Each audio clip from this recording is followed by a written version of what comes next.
Folks, today's Monday, July 13th, 2026. Coming up on Roland Martin Unfiltered, streaming live on the Black Star Network. House Democrat leader Hakeem Jeffries blast Donald Trump for his failure to sound the bipartisan housing bill. He also has some tough words about the Supreme Court or the extreme court making decisions that he says it's about reintroducing Jim Crow.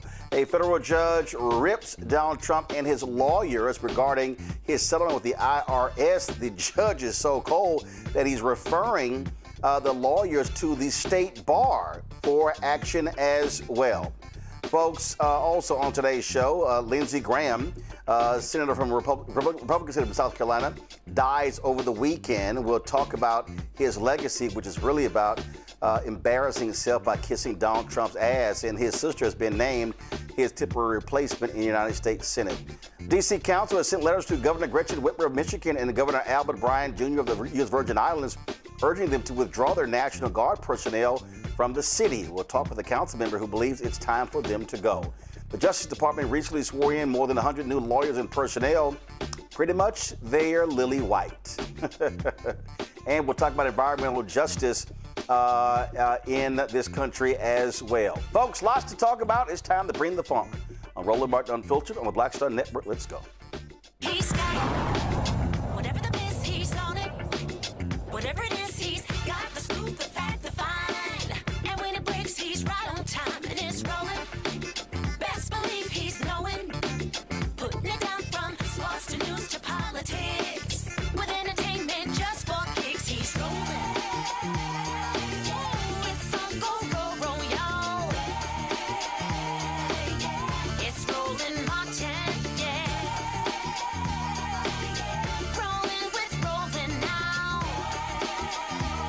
He's funky, he's fresh, he's real, the best, you know he's Roland Martin now.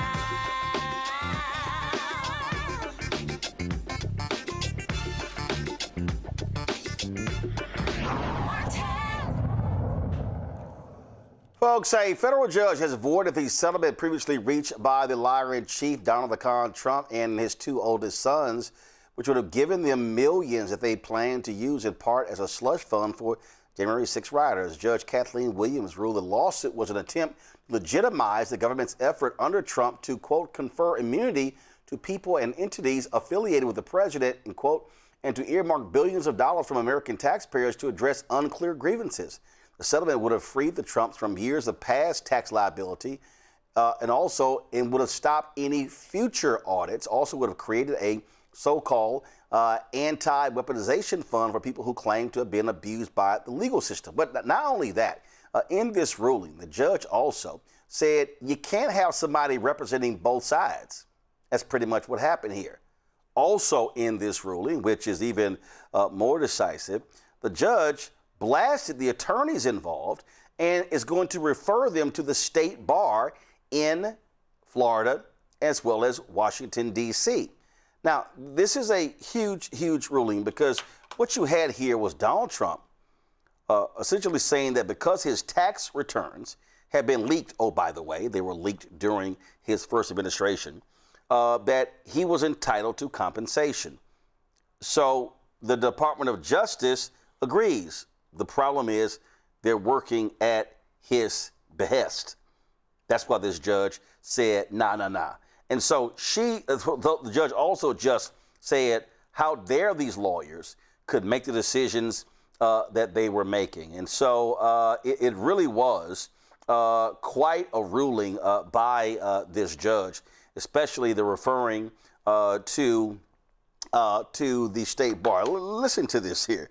The judge said, John Adams warned, facts are stubborn things, and whatever may be our wishes, our inclinations, or the dictates of our passions, they cannot alter the state of facts and evidence. Thus, whatever may be the party's wishes, inclinations, or the dictates of their passion, they cannot alter the state of the facts or evade the rule of law. Contrary to plaintiffs' concern, the court did not have to, quote, sally forth to look for a wrong to right. Court needed only to look at the uncontroverted facts here. Donald Trump is president. President Trump controls the actions of the Secretary of the Treasury Department, Scott Bessent, IRS CEO Frank Bisignano, and all executive branch actors. President Trump, through executive order, also controls the litigation strategy and interpretation of the laws guiding the Department of Justice. For the 109 days that this case was pending, no attorney representing the United States filed a notice of appearance or any document indicating the government's position, interest, or awareness of this matter. Defendants' actions are consonant with the dictates of Executive Order 7. These facts lead to the inexorable conclusion that the, quote, settlement terms, the individuals who signed the settlement, as well as the putative beneficiaries of the settlement, demonstrate a shared unitary interest. And the unilateral revision and renunciation of the fund component of the settlement demonstrates the fact that all parties were aligned and ultimately undifferentiated. Dr. Amakongo, being a senior professor, a lecturer, School of International Service, author of a book, the book Lies About Black People. Also, Thelma Anderson, creator of the Public Opinion Court, author of Shut Up and Prosecute. Joining us from Dallas, Dr. Zachary Kurt, educator and content creator out of Atlanta. Glad to have all three of y'all here. And Zachary, that is one big-ass microphone. Seriously, that is a big ass. That's a big ass. Loud and clear. Yeah. They can hear your ass in Mars. That's a big ass microphone. All right, let's get. You are the target this week. I'm just saying, it's a big ass microphone. Like, damn. Okay, I'm the Congo. This judge just rips it. The judge is right. How in the hell can you have the individual being the plaintiff and the defendant controlling both legal strategies? I guess you can do that when you're Trump, or at least you think you can, until this judge blocks it down. I mean, this guy walked around talking about, well, I don't really know how it's going to go, because I'm the one, I'm suing myself, and this has never been done before. And he thought it was cute, and he's going to keep pushing these limits as far as he can go. He'll hope that this gets to the Supreme Court and that they'll allow him to do whatever it is that he wants. But it's really important that these judges continue to stand up. And quite frankly, it's very frustrating that between Trump 1.0 and Trump 2.0, like more lawyers have not been disbarred or referred to be disbarred because they have lied for him on so many levels. Even some of his health officials as well, like Jackson as well. He's the fittest ever. He surrounds himself with liars. They lied to the American people. And unfortunately, too many of these courts, some have sided against him, but they have not held these lawyers accountable. And once you start doing things like this, messing with disbarment, messing with their money, messing with their legal profession and their ability to be able to continue to work after this administration is gone, that's maybe when some of these guys are going to buckle up. But this is a man who's throwing spaghetti at the wall, seeing everything that's going to stick, hoping he'll get the right judge, an Eileen Cannon type down in Florida, just somebody who's going to help him continue his path towards undermining this democratic experiment. And fortunately, at least in this moment, this judge is not allowing it and is calling him out for his lies, something that you've been doing, Roland, since day one of the last administration. These judges, these other networks, so many people took over 10 years to just call this man a straight up liar. But this is what he's doing, and it needs to be called out. Zachary, the judge writes, in the very first paragraph of the complaint, plaintiffs introduce their claims stating President Trump served as the 45th president of the United States and is the 47th president of the United States. They then go on to state that President Trump brings this suit in his personal capacity. After a review of the record and the parties' statements, the court declines to adopt or accept the credulous exercise of divorcing President Trump's current job title from an understanding of what happened here. But perhaps the most startling misstatement advanced by plaintiffs is their characterization of this case as ordinary. The parties here are not private actors to a mind-run dispute, recounting their proficiency in the art of the deal they negotiated. Lead plaintiffs and defendants are public servants, the pinnacle of the executive branch, sworn to uphold the law, faithfully perform the duties of their office, and protect the interests of the American public. The issue before the court is whether instead they ignored ethical norms, court rules, and legal authority to manipulate the judicial process. The issue is whether they did so to gild their efforts to gain unprecedented access to the public fisc and with the patina of legitimacy. There's nothing ordinary about this case. It is the very definition of sui generis. This is a 56-page ruling, and this judge just goes on and on and on in ripping these grifters. And thank God for Judge Kathleen Wilson, someone who is willing to do the right thing and who is willing to be able to follow the rule of law, which is extremely clear. We are living in a time frame when 6 members of the Supreme Court routinely fail to do what this judge who serves under them chose to do. And that's the right thing. Follow what's written by law. And she's absolutely right. There's no level of ethics here. There is no level of morality in this current administration. Donald Trump's net worth, and I pulled it up, has increased by about $3.4 billion. And that's on the lower end of what this man has possibly made since taking office in 2025. And in addition to that, he wanted to take even more money from the American people, the American government. This is a man who is trying to remake the White House in his image, trying to remodel Washington in his image, flying around on a Qatari jet that he's calling Air Force One. This man there is no limit to what he will take from the American people, while the majority of Americans have seen a denigration in their quality of life under his leadership. Under his leadership, our economy is faltering. Our unemployment rates are going up.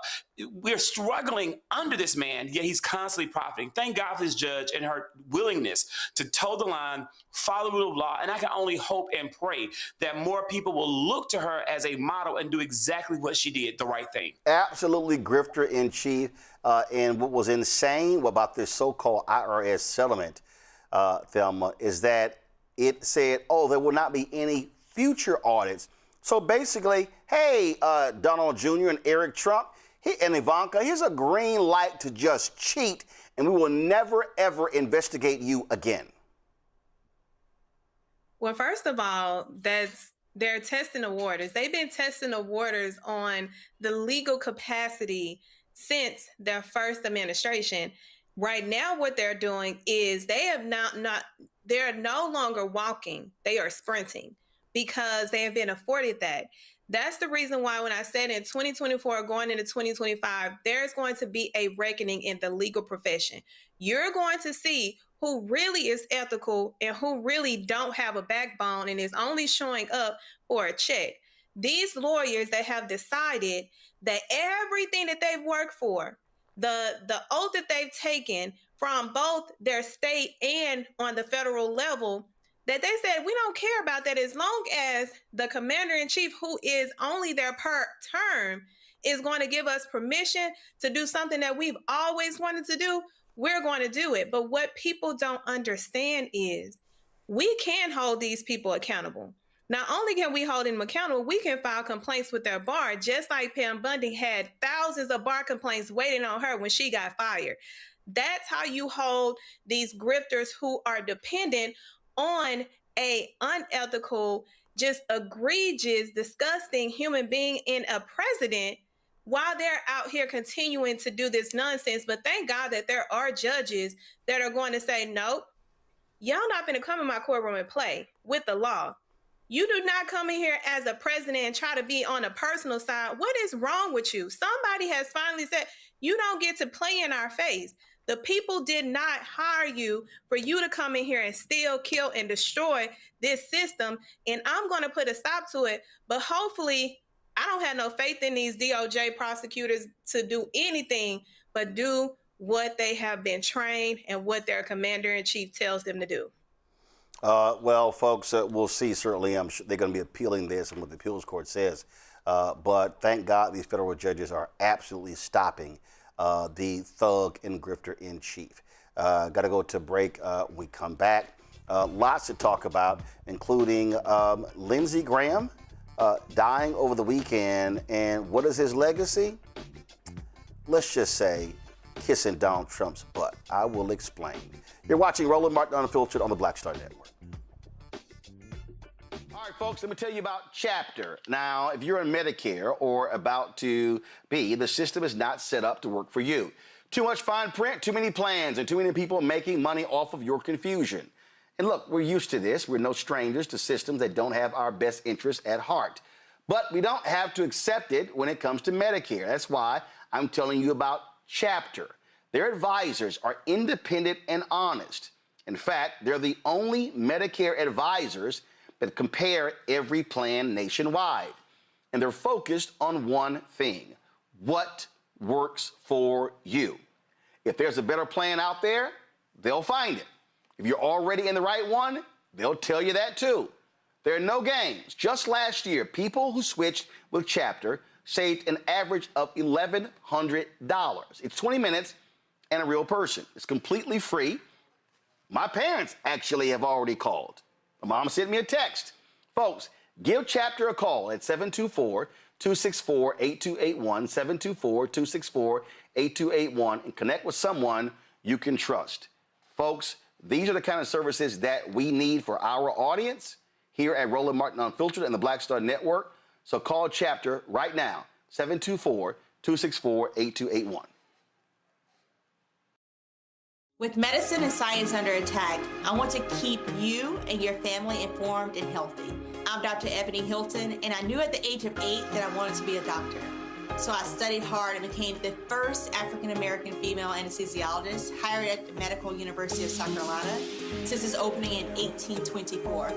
And I always say I was made into a doctor, but I was born to be a mom. And as a new mom, wife, sister, daughter, and friend, I understand how frightening a medical crisis can be. I care for individuals on some of the worst days of their lives, and it's my mission to provide you with a safe space to gain clarity on issues affecting your mind, body, and soul. I recognize that there are health disparities, particularly as it pertains to race, and I want to help bridge the gap between you and your healthcare providers. Join me every Thursday for Second Opinion on the Black Star Network, where each week I'll invite experts from various medical fields to share the latest health news. We'll discuss topics such as the vaccine debate, mental and sexual health, medical bias, infertility, menopause, andropause, nutrition, and aging. Together with my medical colleagues, we aim to provide you with a second opinion. Don't miss it, Thursdays only on the Black Star Network. My name is Lena Charles, and I'm from Opelousas, Louisiana. Yes, that is Zydeco capital of the world. My name is Margaret Chappelle. I'm from Dallas, Texas, representing the Urban Trivia Game. It's me, Sherry Shepherd, and you know what you watch. Roland Martin on Unfiltered.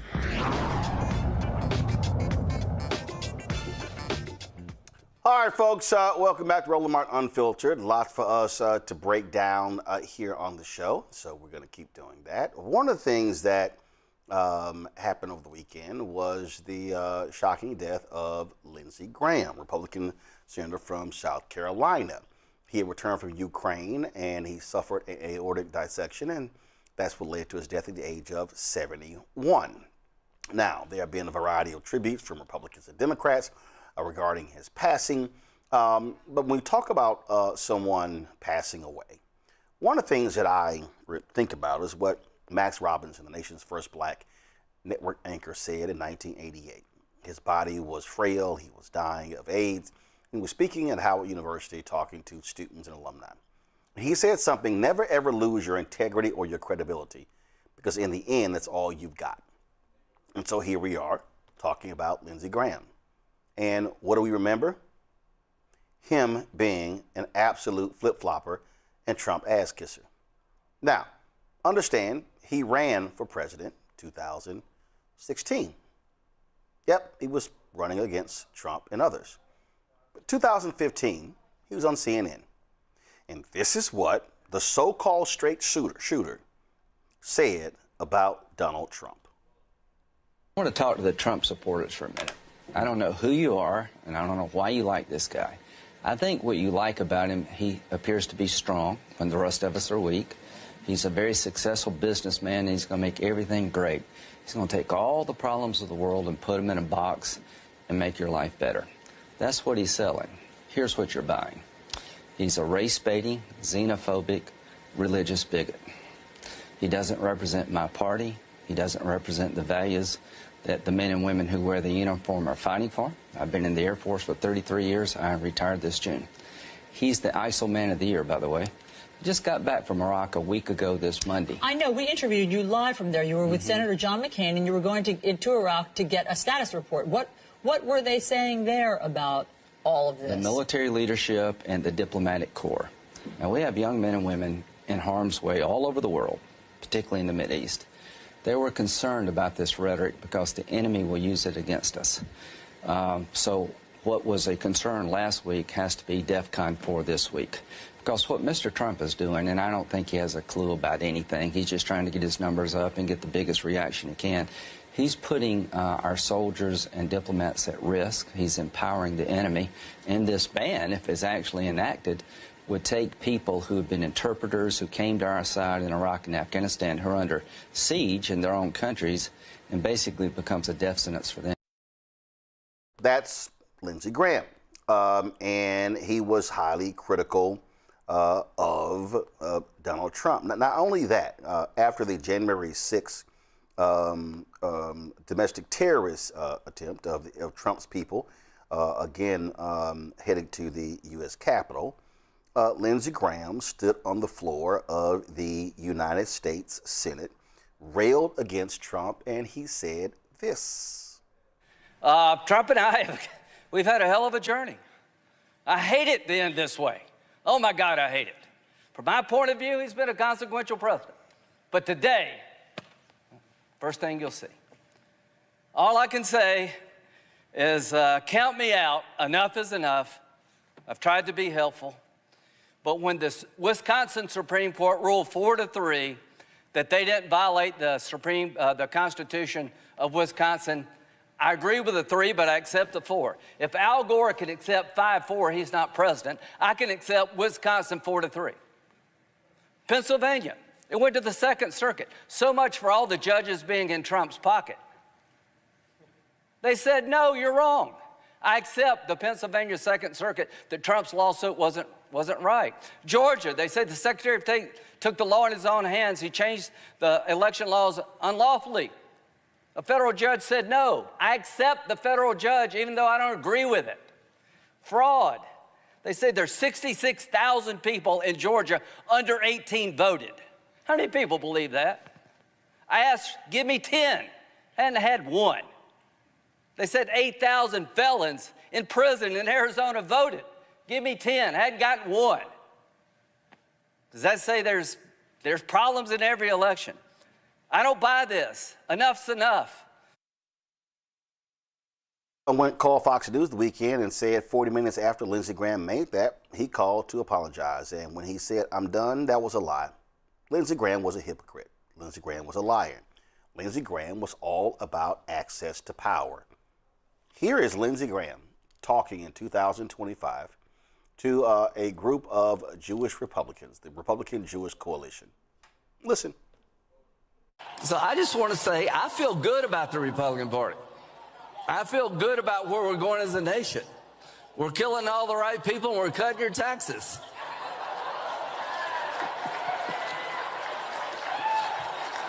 Trump is my favorite president. We've run out of bombs. We didn't run out of bombs in World War II. Now, check this out. Peter Baker of the New York Times wrote this piece. Go to my iPad. How Lindsey Graham's journey from Trump critic to ally made him a power player. So he talked about he was still in the game. He sat here, and look at this here. He said, it had been a head-spinning transformation. When Mr. Trump first took the national stage, Mr. Graham denounced him as a kook who was unfit for office. Then after Mr. Trump won the presidency, Mr. Graham was at his side on the golf course and going on television to say how outrageous it was for anyone to call him some kind of a kook not fit to be president. Graham made no apologies. He said this was politics. I've just made a conscious decision. You know, I'm still in the game. There's no way to get around Trump. He's the most important figure in the Republican Party now. Not me, not John McCain, not George W. Bush, Donald Trump. Let's play the hand we're dealt. In the same article, Peter Baker says that even John McCain, who was very close to Lindsey Graham, was insulted by saying, why do you have to play golf with him so much? That was relayed to Peter Baker by someone else. Graham actually confirmed the comment. And so the article lays out, again, how he got close to Trump, how he played golf with him, how he was sort of one go-between between him and other Republicans. But see, this is what happens when you have no spine. This is what happens when you have no morals, no values, no integrity, no credibility, no decency, no honor. Lindsey Graham was the same as Donald Trump, craving for power and attention. And so his word cannot be trusted. It's as simple as that. Remember the George Floyd Act? That's right. Lindsey Graham and Tim Scott sat before those families. the George Floyd family, and said they were going to get the votes to pass the George Floyd bill. That never happened. Graham or Tim Scott. And so, what is the legacy? How will Lindsey Graham be remembered? Now, Senator John McCain, we may have differences on policy, but when it came to time to cast the vote for the Affordable Care Act, we all remember his famous thumbs down. He stood firm even when his own party disagreed. That's not how we remember Lindsey Graham. He'll be remembered as a slithering snake, someone who would slide in, slide out, somebody who would just do whatever he could do in order to maintain relevance. As Max Robinson said about your credibility, he said, never ever lose your integrity or your credibility, because in the end, that's all you've got. In the end, Lindsey Graham had none because he served it up to Donald Trump. Zachary, your thoughts? May he rest where he is resting. May he rest where he is resting. Lindsey Graham was a weak and small leader who continuously looked for stronger people to hide behind, like Senator John McCain, like Donald Trump. And at no point did he ever do what was the right thing for the people of South Carolina. The people of South Carolina continuously searched, and both he and Tim Scott, Senator Scott, for leaders who were in the middle, more moderate, more centrist-leaning to represent them, and he never did. He always ran to the far right, hiding behind the far right, and never doing what was right and in the interest of the people. And so I look back to, Roland, what you said at the very beginning of this conversation, and that this man could have gone down in history as someone of principle, of someone of having done what was right, but he won't. I have never seen so many people heckle the loss of an American leader as I have seen them heckle Lindsey Graham. And they say that death comes in threes, and it's very well that this is a pretense of what may yet be to come, and the jolly good time we will have online when someone else transitions to hell. Congo? You know, my biggest problem, I think about Malcolm a lot in one of his speeches where he just says, you know, just tell the truth. Just tell the truth. And this revisionist history is a serious problem. If people don't want to speak ill of the dead, I completely understand that, but it's not speaking ill of the dead to tell the truth. And you told the truth, Roland. The fact of the matter is that he's somebody who wanted proximity to power. It didn't matter. You don't go from John McCain to, you know, being Donald Trump's boy. Like, you just don't do that unless that's what your goal is. And we also have to be clear, on many of his policies, he was an enemy to Black and brown people.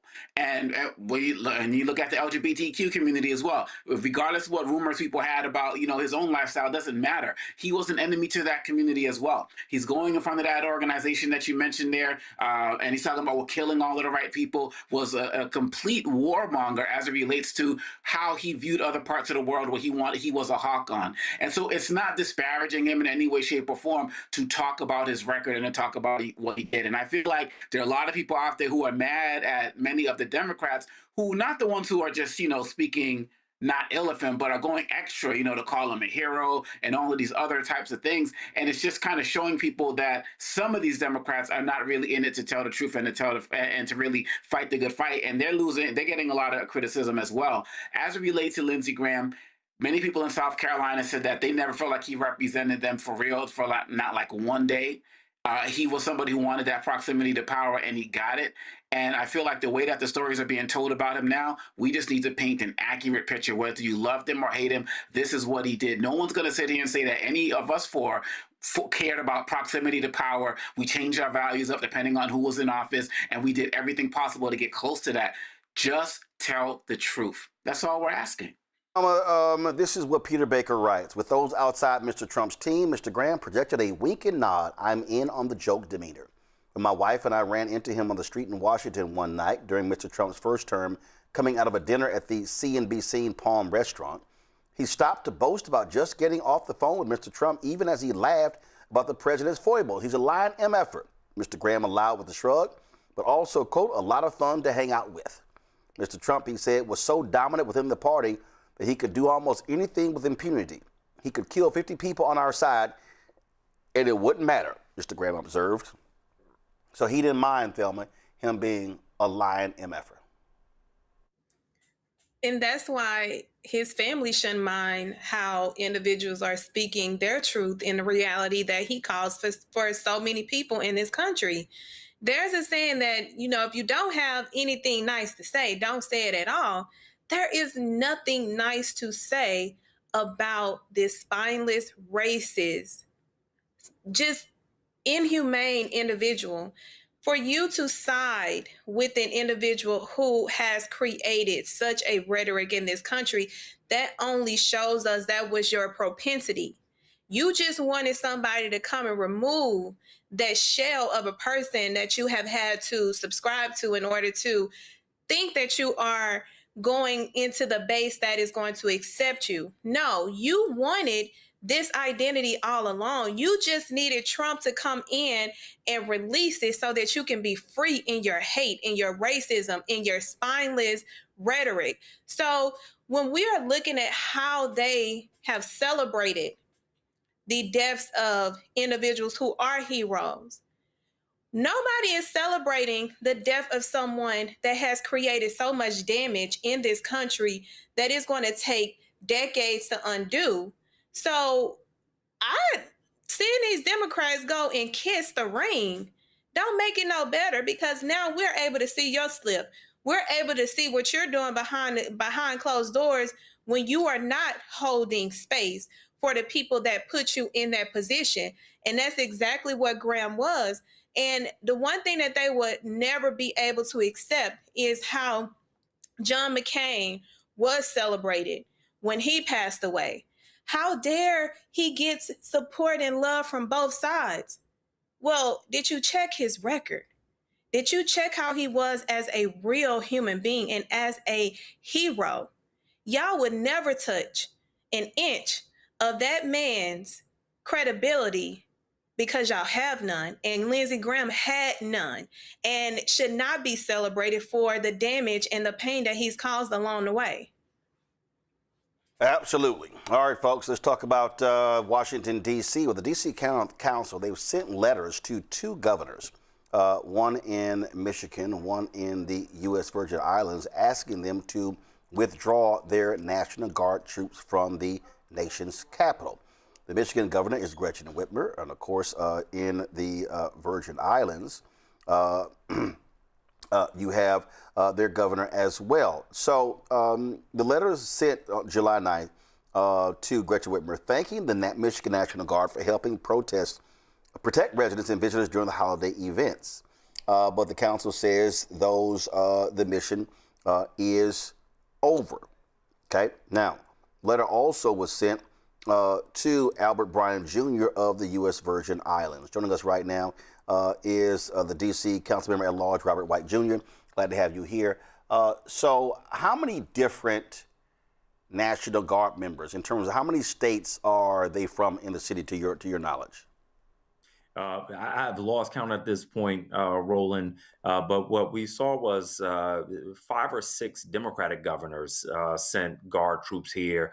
This is after, Trump has brought in Guard troops from Republican states for a year now. But for America 250, several Democrats say, look, out of respect for the country, we'll send Guard troops for America 250. But then we look and we see them out in neighborhoods doing law enforcement, not crowd control. And so now that America 250, the events are over, we said, look, it's time for folks to go back to their families and their jobs. Mission complete. Have y'all talked to Governor Whitmer or Governor Bryan?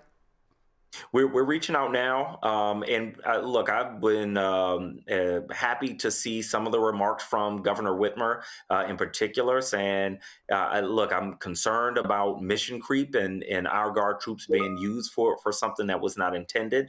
And so I think she's lined herself up for removing them, but it is time. In D.C., we've seen significant abuses. You're showing one of the videos now. This is somebody on their property, and, different than the National Guard, but we've seen ICE agents within 1 week kill 2 people in 2 different states. And, this is not law enforcement. This is not about public safety. This is about politics and political shows. And we don't want to be a pawn in that game.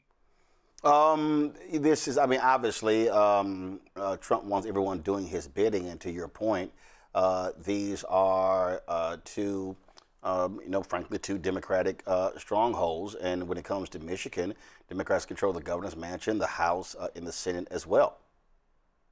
Yeah, they do, and we want to be conscious. The letter that we sent to the governor and to the governor of the Virgin Islands says, look, D.C. residents are the only Americans that pay all federal taxes, have fought and died in every single war, follow every American law, but don't have the same rights as other states. Treat us the way that you would want the residents of your state treated.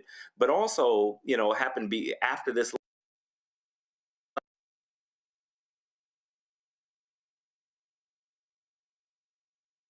We lost the feed there to Councilmember White, so let's do this here. Let's go to a break, and we'll try to get him back after this break. We'll be right back. Roland Martin Unfiltered on the Black Star Network. Don't forget to support the work that we do. Join our Bring the Funk fan club. If you want to contribute, do so. Please do so by using this QR code for Cash App. Also for credit cards. If you're listening, go to blackstarnetwork.com. Checks and money order, make it payable to Roland Martin Unfiltered. Send to P.O. Box 57196, Washington, D.C. 2003 7-0196. PayPal's R Martin Unfiltered, Venmo RM Unfiltered, Zelle, Roland at RolandSMartin.com, Roland at RolandMartinUnfiltered.com. We'll be right back. All right, folks, let me tell you about Chapter. Now, if you're on Medicare or about to be, the system is not set up to work for you. Too much fine print, too many plans, and too many people making money off of your confusion. And look, we're used to this. We're no strangers to systems that don't have our best interests at heart.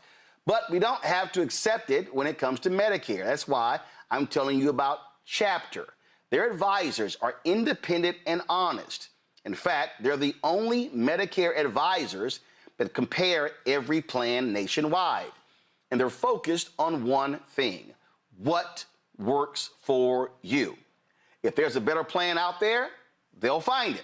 If you're already in the right one, they'll tell you that too. There are no games. Just last year, people who switched with Chapter saved an average of $1,100. It's 20 minutes and a real person. It's completely free. My parents actually have already called. My mom sent me a text. Folks, give Chapter a call at 724-264-8281, 724-264-8281, and connect with someone you can trust. Folks, these are the kind of services that we need for our audience here at Roland Martin Unfiltered and the Black Star Network. So call Chapter right now, 724-264-8281.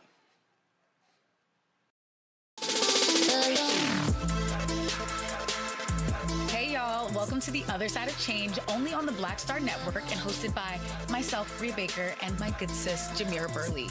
We are just two millennial women tackling everything at the intersection of politics, gender, and pop culture. And we don't just settle for commentary. This is about solution-driven dialogue to get us to the world as it could be and not just as it is. Watch us on the Black Star Network, so tune in to The Other Side of Change.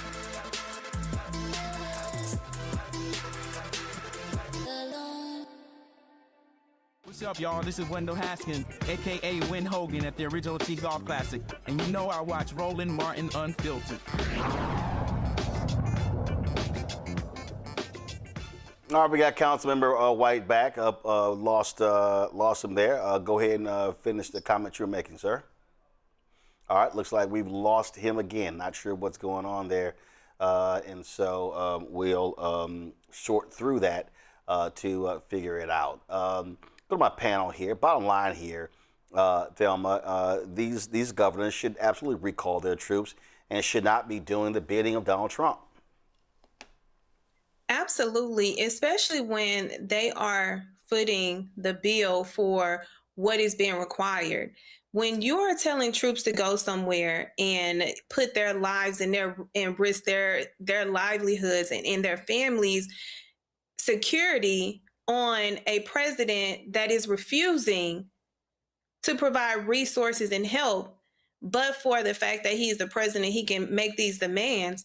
Well, they are also overseers of what these guards are being inflicted to do. So their job is to protect them. Just like the commander-in-chief job is to protect not only the troops, but the residents of this country and the citizens of this country, and to ignore the request that you are able to do, but you want to sit up here and do everything else but provide for the National Guard is insane to me. And it only shows that he lacks everything a leader lacks. But I appreciate them continuing to put pressure on him and don't stop, because that's the only way they're going to get just an ounce of what they should be receiving in return. Zachary? That these governors have to absolutely do the right thing. I literally just looked this up, people, really quickly, and it's going to cost it costs right now between $311 and $607 per person per day for these members of the National Guards to be away from their families, away from their jobs, away from their lives to patrol Washington, D.C. at the behest of the president. That's how much it's costing. And it's about $1 million total dollars per day. That's how much money that we are losing. These states, these funds could do so much good for the people if they were being used in that way. I need Gretchen Whitmer and people like this who are possibly being mentioned for a future beyond their state office to follow the example of leaders like Governor Wes Moore. We have, and to be fair, Governor Gavin Newsom. We need people to have a backbone, to stand up and do what is in the interest of their constituents instead of doing the bidding of this president. And until we see that, we have to make these people, it's disqualifying. If they don't stand up, if they don't have a backbone, there's no way they can continue to serve the people of this country beyond their state. You got Councilmember White back. Councilmember White, you were making a comment. I want you to finish that. Okay. All right. Again, let's go. Let's close this out with a second. Omekongo. Omekongo, go ahead.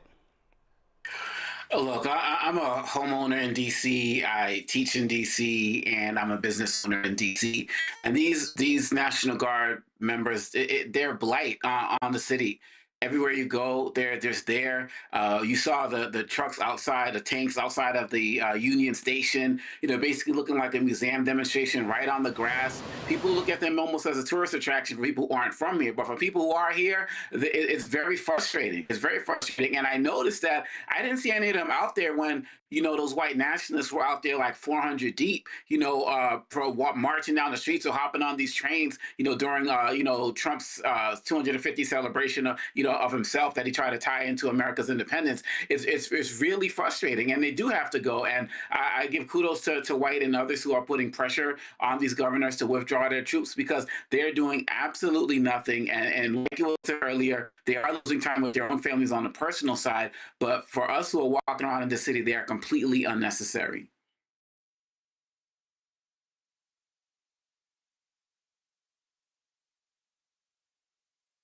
That is issue with council member, but White, we appreciate him joining us. Let's go to a break. We'll be right back. Roland Martin Unfiltered on the Black Star Network.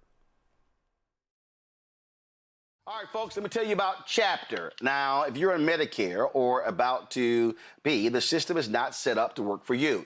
Too much fine print, too many plans, and too many people making money off of your confusion. And look, we're used to this. We're no strangers to systems that don't have our best interests at heart. But we don't have to accept it when it comes to Medicare. That's why I'm telling you about Chapter. Their advisors are independent and honest. In fact, they're the only Medicare advisors that compare every plan nationwide. And they're focused on one thing: what works for you. If there's a better plan out there, they'll find it. If you're already in the right one, they'll tell you that too. There are no games. Just last year, people who switched with Chapter saved an average of $1,100. It's 20 minutes and a real person. It's completely free. My parents actually have already called. My mom sent me a text. Folks, give Chapter a call at 724-264-8281, 724-264-8281, and connect with someone you can trust. Folks, these are the kind of services that we need for our audience here at Roland Martin Unfiltered and the Black Star Network. So call Chapter right now, 724-264-8281. This episode is sponsored by Kalshi, the largest prediction market in the United States. Here's what makes Kalshi different. You're not playing against a house. Kalshi is peer-to-peer trading. You buy a yes or a no contract on whether something will happen, and you're trading directly against other users. Think of it like buying or selling a stock. The line isn't set by some algorithm working against you. It moves based on where the money goes. Public opinion sets the price. Right now, when it comes to the World Cup, France is trading at 41%, meaning a $100 trade pays out $242.28 with the correct prediction. And as that probability shifts, you can buy in or out of your position at any time to lock in a profit or cut a loss. Kalshi is CFTC approved, that is federally regulated, which is why it's available all across the country, including California and Texas. Download the Kalshi app and use the code SOCCER10 to get $10 when you trade $10. You can also sign up at kalshi.com/R/soccer10, which auto applies as the code at checkout. KALSHI Kalshi, trade what's next. Medicine and science under attack. I want to keep you and your family informed and healthy. I'm Dr. Ebony Hilton, and I knew at the age of 8 that I wanted to be a doctor. So I studied hard and became the first African-American female anesthesiologist hired at the Medical University of South Carolina since its opening in 1824.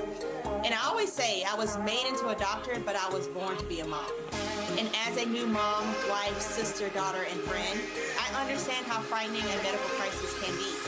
I care for individuals on some of the worst days of their lives, and it's my mission to provide you with a safe space to gain clarity on issues affecting your mind, body, and soul. I recognize that there are health disparities, particularly as it pertains to race, and I want to help bridge the gap between you and your healthcare providers. Join me every Thursday for Second Opinion on the Black Star Network, where each week I'll invite experts from various medical fields to share the latest health news. We'll discuss topics such as the vaccine debate, mental and sexual health, medical bias, infertility, menopause, andropause, nutrition, and aging. Together with my medical colleagues, we aim to provide you with a second opinion. Don't miss it, Thursdays only on the Black Star Network. It's your boy Earthquake, giving Roland Martin something to do, because he don't know what to do. He from Texas. Ain't his fault. The white man who opened fire on a black Georgia family reunion is back in police custody. He may face more charges. Last month, Jeffrey Kinzer was charged with 1 count of aggravated assault after he shouted racial slurs while driving past the black family's home, then returned wearing body armor and began firing at the crowd. Kinzer's defense team requested a bond modification to allow him to return home. The state opposed that request and filed a motion for Kinzer to remain in jail until an official bond hearing. Judge Jim Thurman ruled in favor of the state and adjusted Kinzer's original bond condition. Now he must remain at least half a mile away from the victim's home. During the hearing, Lee County District Attorney Louis Lamb requested adding in about 29 additional counts of aggravated assault and 30 counts of possession of a firearm, while Judge Thurman discussed a potential $1 million bond. The official bond hearing is set for tomorrow. One of the friends who says he was with Nolan Wells during a 4th of July trip to Mississippi's Horn Island before the team was found dead is now speaking out about some of what he saw. In an interview that aired Monday, July 13th on Good Morning America, Trayston Shepard told ABC News that he and other young folks who were on the trip have been devastated by Wells' death while also facing intense public scrutiny in the days since. I just know I've lost my best friend. We did no wrong here, and we don't understand how we're getting so much hate behind it. We all cared and loved Nolan, and nobody wanted to see Nolan die. Nobody wanted to see his life be taken so short. I want everybody just to relax and let everybody mourn the loss of Nolan, and let us remember him as in like the sweet guy. I think everybody needs to let the investigation continue and let the facts be shown. Trayston also said he was the one in the video of the alleged confrontation that day, not Nolan. So much has been made of all of this, and I will say he's right here in terms of an investigation must be allowed to continue. But here we are, 9 days after he was last seen. His body was 7 days after his body was recovered.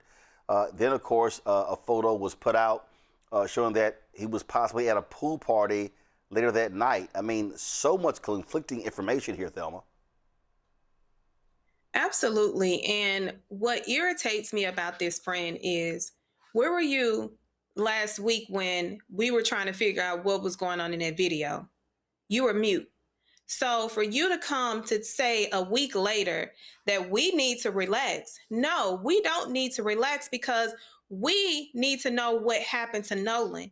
And if none of his friends are going to step up and be man enough to tell us what happened to Nolan, we are going to continue to apply enough pressure to make y'all do what y'all should have done. Where were you? Did you go and tell his attorneys, his family attorneys, about this mysterious voice? Did you tell his attorneys about anything that you saw? Because we are hearing from you on Good Morning America, on a big platform. We don't see an affidavit that you've signed, that you swore to these statements. We're just getting statements from individuals that now want to come to the front when we, the public, have been seeking answers for the family. So I don't care what he said. None of what he said to me is credible. What we are continuing to do is make sure this investigation is credible, but his statements coming out a week later, it sounds very much rehearsed. They sound bought. They sound like somebody got to him, because ain't no way a real friend of Nolan is going to come out and approach this conversation the way that he did without first seeking and giving the information to the family and his family's attorney.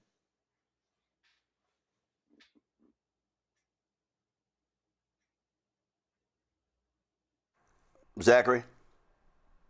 You know, Roland, this is one of the stories that I'm following very closely on my social media accounts, the Zactivist. And for those watching, you can follow on TikTok and Instagram. And I'm doing a lot of research around debunking what isn't true. And so we now know that that photo that you saw of the pool party was probably taken around June 27th and was an old photo that then resurfaced. There's a lot of misinformation out there.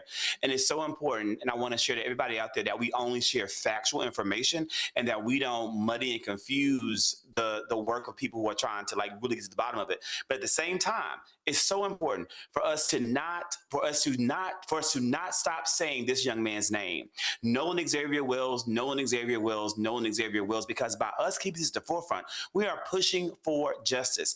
Mississippi, my native land, where my family still lives, is a state ripe with racial injustice and continuous police cover-ups. We cannot trust Sheriff Ledbetter in Jackson County, Mississippi, any more than we can trust the people that covered up the murder of Emmett Till, the people that we saw in Mississippi burning in Neshoba County, Mississippi. We cannot trust these people to ever give justice for the Black lives that live in that state and that have made that state. That is why we're being vocal. That is why we're fighting hard.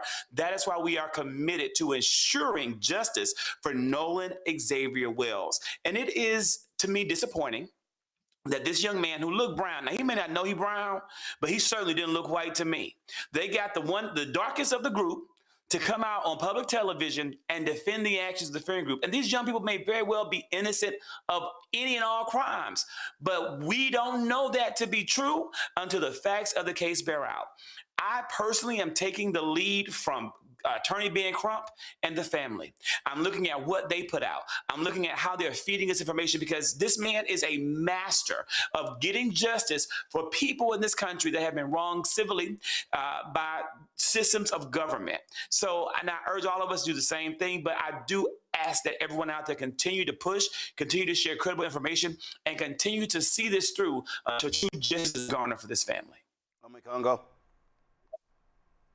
Well, first of all, I want to thank you, Roland, for the incredible interview that you did with the family last week. And, going off of Dr. Kirk's point, it's really important that we pay attention to trusted sources. Dr. Kirk mentioned his platform, also, right here on Roland Martin Unfiltered and the Black Star Network, because there's so much misinformation and disinformation out there that if we really want to uplift Nolan, we have to make sure that we're telling factual stories. And so I appreciate that everything that you've done as it relates to that. Furthermore, it's really important that as we continue to uplift him, We also have to pay real attention to whenever this autopsy is going to be released. Shout out to Colin Kaepernick. His name's been in the news a lot this weekend for reasons that shouldn't have been in the news relating to Jay-Z, but he was busy doing the work and paying for part of this autopsy. And when that comes out, so much more is going to be explained. So I'm not paying attention to any of these friends, any of these other family, any of these friends, any of these judges, parents, family members of those friends who are coming out. I'm not paying them any attention because a real solid case is being built. There's nobody better in the business to do that than Benjamin Crump. And as it was said, we need to continue to uplift him. I'm seeing videos of Nolan on my feed every day, and he just, so alive, so energetic, so happy. And it was just taken for reasons we don't know yet, but those reasons are going to come out if we continue to keep our finger on the button. And I know that we're going to do it here, and everybody needs to know that we're going to keep doing that here. Oh, absolutely. I had somebody comment on one of my posts on Instagram. It was like, where's your Nolan Wells coverage? I'm like, yo ass, you've been in a coma. I'm like, and I said, and people were like, oh, you ought to be nice about it. I'm like, no. I said, don't you ever come on my page saying some nonsense like that without checking your damn facts. They got real quiet. All right, folks, let's talk about the issue of environmental justice. On July 8th, the Department of Justice swore in 100 new attorneys and staff members in the Civil Rights Division. It pretty much looked like a Klan meeting. These individuals are responsible for enforcing some of the nation's most important anti-discrimination laws. That's your new civil rights lawyers? Okay. Gotcha. With this team in place, what does that mean for the future of civil rights in this country? Here's what we know. Under Harmeet Dillon, this Department of Justice does not actually give a damn about civil rights.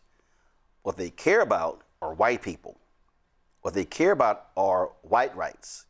They are attacking civil rights if it impacts black people and other people of color.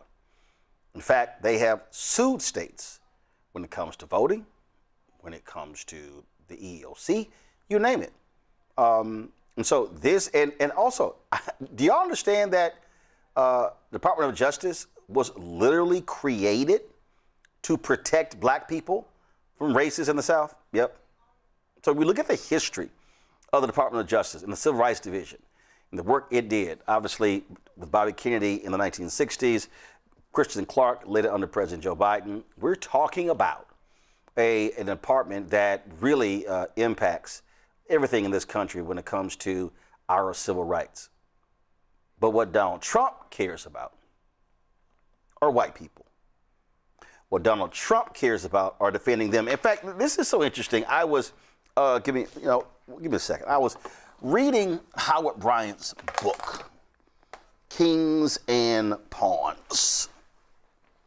And, whenever you hear these Simple Simon Negroes who love themselves, some Republicans, you notice they never, ever bring these things up. So Howard was talking about Jackie Robinson and his dissatisfaction with the Republican Party. And if anybody actually read his book, I Never Had It Made, you will then understand exactly what he was talking about. But he also talked about Jackie Robinson writing a piece in a newspaper. Because Jackie Robinson, which I didn't even realize, he was the first black sports columnist in the country when he started writing a column for a New York newspaper. And so it talked about his frustration with the Republican Party, their refusal to care about issues that impacted African Americans. He often was critical of Richard Nixon, Dwight Eisenhower. He campaigned against Barry Goldwater as well. But it was interesting in this one where he questioned, is the Republican Party the party of white men? Show the photo again. That's an excellent question that he posed, I believe was 1969. And what we have to recognize is, yeah, We talk about civil rights in this country. That's what these folks are. They laid it out in Project 2025, Zachary. We kept trying to explain to people that this Department of Justice, this Civil Rights Division, Donald Trump did not give a damn about black people. They were going to target black people. There is a war on black people. It is the defunding of black America, and this is a reality. This administration wants to continuously see black and brown people die. We know what happened today in Maine. We know what happened last week in Texas. And now we look at what's happening in the continuous assaults in Cancer Alley of Black lives. That's Representative, I think, Troy Carter's district in Louisiana, where you have an insanely insubordinate amount of cancer-causing towers and chemical plants and processing plants, so that the Republicans who lead that state are going to make money and make revenue, while the black residents of that state who live along Cancer Alley suffer lifelong consequences and generational harm and health damages. And we had small steps by our government under the Joe Biden administration to rectify the past wrongs, to help build these communities back up, to help take away the environmental pollutants, only to see Trump come in and undo all of that work, undo all of that progress to put us right back to where we are. It is devastating, it's disappointing, and there's no semblance of environmental justice that's even coming anytime soon. Because again, what this man is doing in the 4 years that he's going to serve in office will take decades to undo. Decades, and only then if we have leaders in power who care enough to undo the damage, which I can't say we will. They don't care, Ome Congo, and they never will, and they've made that perfectly clear. Oh, absolutely. And I would say, even in addition to them not caring, they're dropping all of the cases that we talked about, Cancer Alley and other things, but they're also increasing the pollution that's happening in our communities. When you look at what's happening with these data centers, when you look at all of the regulations that Trump is working on with the auto industry to get rid of some of the environmental emissions as it relates to that as well, at every single step, what did he talk about? We're going to bring back coal. I mean, at every single step, they're enacting policies that are making our communities more unhealthy. And many people who are in these white rural areas, these white impoverished areas, these trailer park areas, they should be paying attention to this as well, because they were already struggling as it is, and it's going to get worse as their rural hospitals close, as they get less and less access. So as much as there's a real attack on black and brown people in this country, and is being paid for by our taxpayer dollars to get lawyers like that, who they just hired, who they're bringing in. I remember I saw a picture of the White House, the interns for the summer, and it was the same picture, but now these were just college students. These were just teenagers. So at every level, he's making it wider and wider and wider, and they're going to continue to get rid of policies that benefited our communities in any way, shape, or form. Like Dr. Kirk said, the little policies that we had, and they're going to make it worse, because this is a man who's beholden to coal, to oil, to these data centers, to big tech, and they're going to do everything possible to raise this country and burn it down to the ground, as relates to not leaving any opportunities for people who don't have means to be able to survive in this society. Thelma. Agree with the both of you. One thing that I've had to tell individuals who have asked me, what can we do? Unfortunately, we're going to have to wait this out, because we will not get anything done up under this administration. They've already shown, as soon as this administration took office, those departments went to smithereens. I was even told by an individual that worked there that looked like us before they were released and removed that the department was being dismantled as we knew it. So when people are asking, like, what do we do? Unfortunately, we have to wait this out, and we have to wait this out and vote like our lives depend on us, because what is going to happen in this next election cycle is going to be dependent on us getting out and doing the work as the voters to remove these bad apples. So when a new administration take over, they can release the bad apples that are in there right now. Ain't none of them in there look like they ethical. None of them look like they are the holders of equal protection for all. They look like they were hired to do a job, and their job is to be the handlers and act like handlers. So we cannot trust them as we know it right now, but that's why you're going to have to vote. I was referencing September 15th, 1963. when Jackie Robinson wrote a piece for the Saturday Evening Post that was titled "The GOP for White Men Only." When you think about the issue of civil rights, when you think about environmental justice, all of these issues, they do not care.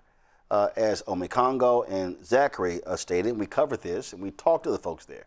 There was a lawsuit in Cancer Alley, disproportionately impacting black people. Joe Biden, his civil rights division, they were behind it. Trump got in, said, no, we're getting out. They called it DEI. What you've seen under Democratic presidents, fights against polluting industries, landfills, highways disproportionately situated in communities of color, low-income areas. This administration says, oh, that's a bunch of crap. Systemic racism, it's a joke. You're discussing highways? That's a waste of time. Chandra Taylor Sawyer is a senior attorney in environmental justice. First of all, she's a senior attorney and environmental justice initiative leader at the Southern Environmental Law Center. Joining us from Chapel Hill, North Carolina. Glad to have you here. What we have seen from day one from these folks, they have gutted all of the efforts of the EPA. We were there in North Carolina for the anniversary where environmental justice was coined in North Carolina. We were there covering that event. This administration and the Republican Party acts as if none of that stuff, they act like it is all fiction. And none of what was discussed and none of what that has happened over the last 50 years is real.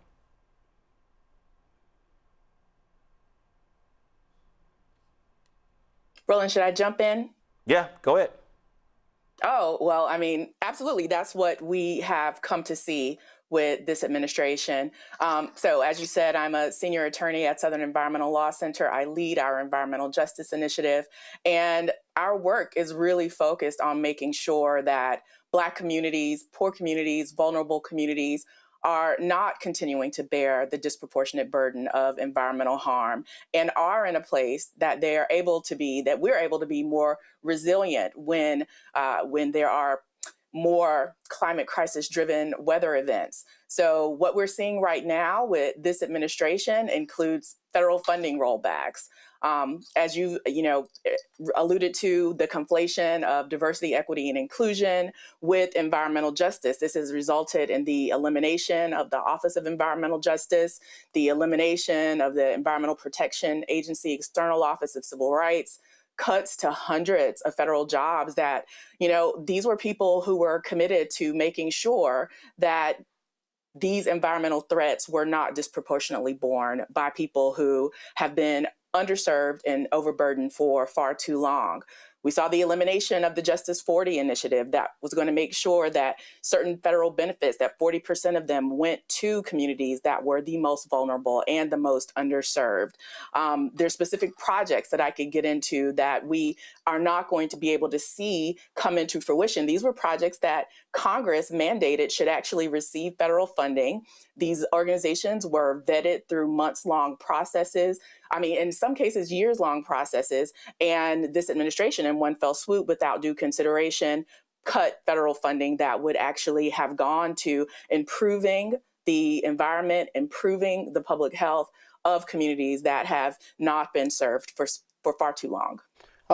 This is video of Michael Regan when we were there in North Carolina, where they were making that announcement, where they were sort of combining these various offices and really strengthening the efforts to attack environmental racism and confront environmental justice.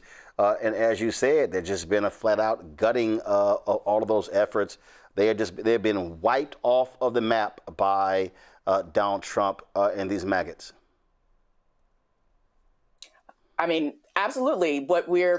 I'm sorry, were you going to move to the video or should I continue to talk? Yeah, go ahead. Yeah. So some of the things that we've seen, Democracy Green in North Carolina, they were planning to do a campaign to actually make sure that people have safe water. This organization was, really made to be seem as if they didn't know what they were doing when they have been doing this work for quite, a really long time. Land Force was increasing transitional employment opportunities and providing training on reusing urban tree waste. Their funding was cut. Black Belt unincorporated wastewater program in Alabama. They had funding that was going to actually help make sure that there was adequate wastewater treatment in rural Alabama. Also, we saw cuts to that funding. So what we're doing as an organization is engaging on every level, standing beside our partner groups and our client groups to make sure that people's voices are heard, participating in the regulatory process, making sure that we're promoting the policies to still protect communities of color, because even when the administration tries to say that environmental justice does not exist, that does not mean that we're not still facing these same problems, that we're not still seeing Black communities being twice as likely to have hazardous waste facilities sited near them, that we're not still seeing higher rates of asthma in Black children. We still see those harms. So we're still working to make sure that that we're stopping the worst facilities, getting better regulations. So that does look like litigation in some instances, and I can get into some of that if that's where we'd like to go next. But there's definitely a lot of effort that is still happening on the ground to make sure that people have the best lives that they envision for themselves, despite all of the efforts of this administration to cut environmental justice infrastructure. Question for the panel. Ome Congo, you first. Thank you so much for all of your work and efforts and bringing information about what other organizations are doing. What can people like myself do? People who are interested in activism, interested in our communities, don't have the great depth of knowledge or history in terms of the work that you're doing in terms of environmental justice, and may not necessarily live in the communities that are directly being impacted. I know indirectly we're all suffering, but what can average folks do to help raise awareness and fight this? Yeah, I think one great thing that we can all look into is supporting community groups, supporting groups that are doing environmental justice work all over the South. So Rachel's Network is an organization that has looked to women who are doing great work for environmental protection, and they're all over the nation. I mentioned their name because I think it's a good place to go to see some of the organizations that any of us can choose to support with our time, with our talent, with our money, making sure that those organizations are, actually supported. In many instances, just like federal funding has been cut, on to all these great organizations, AJ organizations are underfunded by philanthropy generally. So all of the support that we can provide to continue to help these, to help our neighbors, to help people who are advocating, I think that's something that we can all do. Petitioning decision makers as issues that are important to you show up on the local level, then making sure that the decision makers know what you'd like to see done. One example that I think is really helpful to think about is the proliferation of data centers. Data centers are, what we're seeing is in many cases, they're popping up in communities that, have been frontline to environmental harm, or in many instances, there's rural communities that, have been neglected in terms of services. What we're seeing now is a number of moratoria. The last time I looked nationwide, I think it's 155 moratoria. 32 of those moratoria that have been issued are in the state of North Carolina. So, as the South goes, so goes the nation. Look to making sure that, decision makers are getting all of the information about how these data centers operate, how much water they use, how much rates will increase, what is the land use going to be like when we get to the aftermath of these data centers. But people are speaking out, they're letting decision makers know what the problem is. One thing I also like for people to consider doing, we have a multimedia storytelling project, Plantations to Pollution, Black Communities, Legacy Pollution, and the Path Forward. There's a separate website. I would suggest that people go to it, and it really shows really the unbroken line between plantation slavery in the United States and present day environmental racism. It really is showing how communities that were in the shadow of former plantations, they built themselves up nearby, post enslavement as freed people, built whole wonderful communities, but still ended up, because of a legacy of racism, being underserved, finding projects like highway projects that have split up communities, seeing multiple polluting facilities locate in these Black communities. they're seeing this harm. So I think going to that multimedia storytelling project, seeing what that unbroken line looks like, I think it actually helps, illuminate some of the issues that we see pop up over and over again all over the nation. It's a repeated story of how systemic racism results in this present day disproportionate burden of environmental harm on Black communities, underserved communities, poor communities. Let's go to Thelma. Good evening.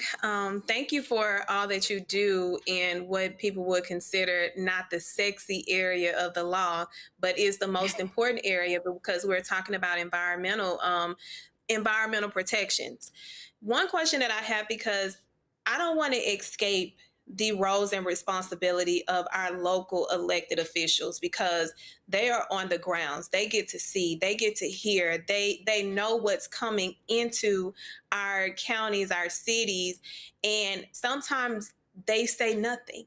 So what do you recommend for the average resident within these counties that are very vocal in their within their local elections, as well as holding politicians accountable when we are not being told about what's going on in the environment, but we find out after the fact?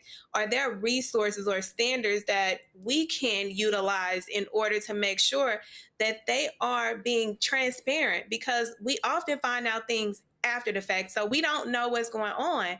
But if we know how to approach these individuals, they can't run from being transparent for the most part. Yeah, I mean, I think foundational to the protection of all of our other rights, of course, is our right to vote.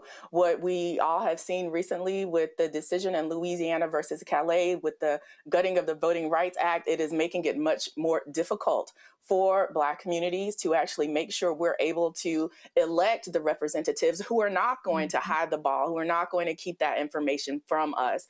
Political power is essential to actually eliminating environmental racism, to promoting environmental justice. So doing all that we can to actually participate in the electoral process ourselves, to, be very rigorous in our, review of who is running for elected office, to put pressure on people who are currently in decision-making roles, whether that is on the local level with planning boards, if it's, the mayor of the town or the chair of the board of county commissioners, up into our state representatives and members of Congress. We want to put pressure on them to know that we want that information. We want to be included in the process. So let's make sure that we're engaging in every way to protect the rights to vote and to be able to get people in decision-making roles that actually care about our interests, care about our health, care about the environment that we live in, work in, play in, learn in. Zachary? Attorney Taylor Sawyer, thank you so much for all that you have done, and I really appreciate you being here. One of the best things about Roland Martin Unfiltered is that he brings such amazing guests to the audience, and he shares these really great, diverse perspectives. I want to be aspirational for that audience right now and talk and ask two questions about the future. When leader Hakeem Jeffries becomes the Speaker of the House of Representatives, and Democrats take control in a couple of months and start in January 2027, what's the first thing that you want to see them do to take a step forward in regards to environmental justice? And the second part of that question is that when we have a Democrat assume the presidency in 2029 after the 2028 election, what's the first thing you want to see that president do? Well, I would say there have to be expectations of corporations. They are on the front line of where we see this environmental harm starting.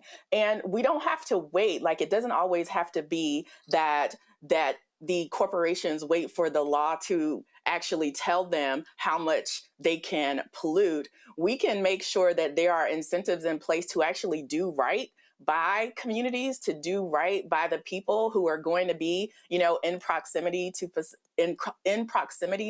polluting facilities. So, so in addition to making sure that corporations have incentives to actually do the right thing by communities, because they're going to be the place that, is actually often causing harm. We want to make sure that, we see some good legislation, that we actually get some legs under the Environmental Justice for All Act, that we actually see the restoration of the Voting Rights Act. So much of it has been whittled away, actually seeing something happen with that. And I think, too, restoration of great programs that we saw that were really breathing life into the environmental justice movement from the prior administration. So, like federal funding that was sitting there that didn't get to the places that it should be, we want to see that actually go to communities that need it, to improve the health of those communities, to improve the environment of those communities. I mean, hope isn't passive, it's persistence. The communities that we work with show us that progress happens when people are heard and supported. So people speaking out to make sure,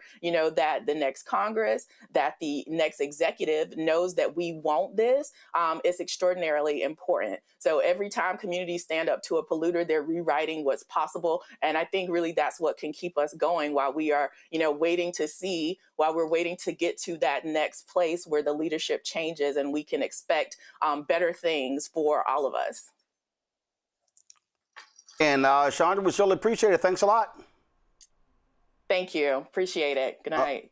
Folks, today, House Democratic leader Hakeem Jeffries spoke, and he laid into Donald Trump over his refusal to sign a bipartisan housing bill that was driven by Congresswoman Maxine Waters in the House. He also had something to say about the extreme court and their racist attacks, racist decisions when it comes to voting. Just check it out.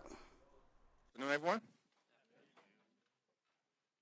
Donald Trump promised the American people that Republicans would lower the high cost of living on day one, but costs having gone down during Donald Trump's presidency, costs have gone up. Donald Trump promised that ICE enforcement in this country would target the worst of the worst, but instead, billions of taxpayer dollars are being used by ICE to brutalize and kill American citizens and violently target law-abiding immigrant families and communities, including in Maine earlier today. Donald Trump promised that he was elected not to start wars in the Middle East, but to stop them. He then turned around along with compliant Republicans and launched a reckless and costly war of choice in Iran that's ongoing and now has been taking place for more than 100 days with over $100 billion in taxpayer money being wasted, while leaving Iran in a stronger position than they were in before the war, and the American people economically in a weaker position, particularly as it relates to high gas prices. Donald Trump and the Republican majority in the House and the Senate has been a complete and total failure. Life hasn't gotten better under Republicans in Washington, D.C. It's gotten much worse. And as House Democrats, we continue to be committed to doing the things that are necessary to drive down the high cost of living, fix our broken healthcare system, get ICE under control, end the reckless and costly war of choice in the Middle East, and clean up corruption in this town. Questions? President Trump notified Congress that a new war with Iran over the weekend. Will House Democrats pursue another war powers resolution? We have advanced multiple war powers resolutions up until this point, and we will continue to use every legislative tool available to end Donald Trump and the Republican reckless and costly war of choice in Iran. Is litigation an option for House Democrats in trying to force any kind of action on the war powers resolutions that were previously passed? What's in front of us right now relates to the legislative process and the appropriations process, and the notion that Republicans are prepared as early as this Wednesday to move another budget to give the the so-called Department of War more than $75 billion at least to continue Operation Epic Failure in the Middle East. And I'm pretty confident that every single House Democrat will strongly oppose this effort, and the same will take place in the Senate. And what we need to do is to stop this effort, to use taxpayer dollars to continue this failed war in the Middle East that the American people have rejected from the beginning and have soured on even more over the last several months. Thanks, Mr. Leader. The Graham Plattner over the recess dropped out of the main Senate race, or said he would drop out of the main Senate race.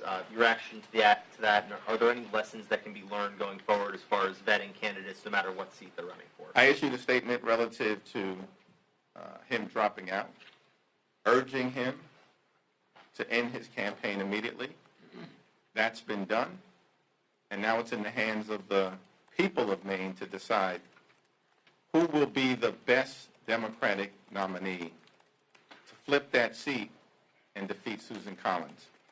At the same period of time, when it comes to our efforts in the House to flip the handful of seats that will be needed in order for us to start to end this national nightmare in the United States of America and take back control of the House, we've had incredible candidates step forward and emerge all across the country, including combat veterans, doctors, farmers, educators, smoke jumpers, firefighters, law enforcement officers, and even a Tejano music star in South Texas.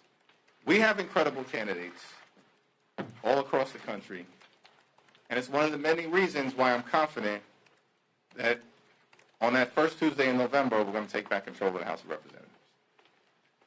One of those flip opportunities is Michigan's 7th District. The Congressional Black Caucus over the weekend put out a statement saying anyone supporting Will Lawrence, one of the left-wing candidates running, should denounce their support. He had hateful comments, they said. Do you agree with what the Congressional Black Caucus PAC said, and what are your thoughts on that Democratic primary?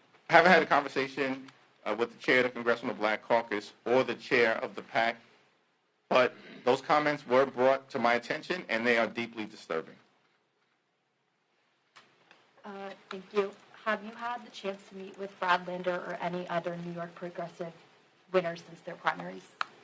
Yes, I've talked to several of them, and I'll have more to say about it in the future. Thank you. Late Senator Lindsey Graham was known for his ability to work across the aisle. But then we have Schumer, we have Pelosi, Joe Biden, Senator John McCain. And this is like all-guard politicians who were able to work within the culture where bipartisan relationships were possible and often necessary. So what are your views on the state of bipartisanship today in America, and how do you intend as a leader to guard those values going forward? Well, let me again offer thoughts and prayers and condolences to the family of Lindsey Graham, to his friends, to his loved ones, to his Senate colleagues, and of course to his constituents. We disagreed on a whole host of issues, but he was someone who was committed to a lifetime of service. And on occasion, I think, particularly when he was closely aligned with John McCain, leaned into the importance of trying to actually get things done in a bipartisan way for the American people.